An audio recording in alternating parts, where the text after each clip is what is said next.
বিসমিল্লাহির রহমানির রহিম। মৃত্যুর প্রশংসা করা। হযরত আনসার ইবনে মালিক রাসূলুল্লাহ থেকে বর্ণিত, তিনি বললেন, হযরত রাসূল পাক সাল্লাল্লাহু সামনে দিয়ে একটি লাশ নিয়ে যাওয়া হচ্ছিল। লোকজন তার প্রশংসা করল। রাসূল পাক সহ বললেন, তার জন্য বেহেশতে নির্ধারিত হয়ে গেল। তিনি পুনরায় বললেন, তোমরা মুমিনরা দুনিয়াতে আল্লাহর সাক্ষী। হযরত আবুল আশাওয়াদ দিলিরা দেখে বর্ণিত, তিনি বললেন, আমি মদিনার আসলাম এবং হযরত উমর ইবনুল খাত্তাব রাসূলুল্লাহর কাছে গিয়ে বসলাম। আমাদের সামনে দিয়ে লোকেরা একটি লাশ নিয়ে যাচ্ছিল। তারা তার গুণের প্রশংসা করছিল।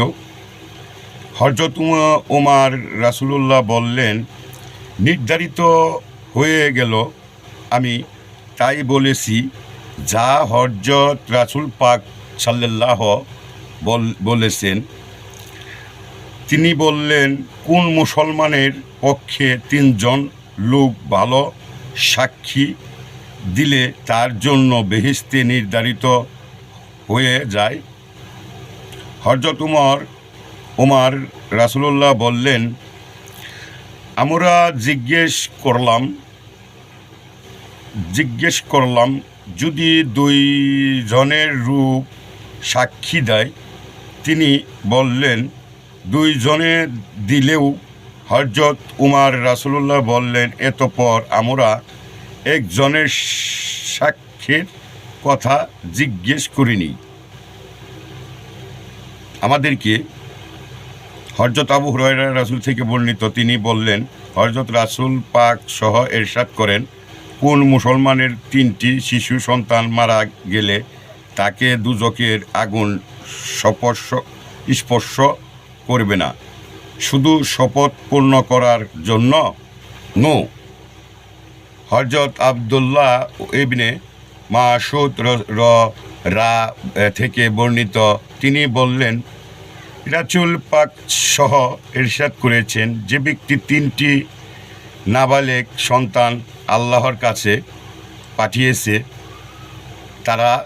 তার জন্য দুজকের বিরুদ্ধে সুরক্ষিত দুর্গ হইবে। হযরত আবু রাসূল বললেন, আমি 2টি সন্তান আগে পাঠিয়েছি। জবাবে ইবনে কার বললেন, আমি একটি আগে পাঠিয়েছি।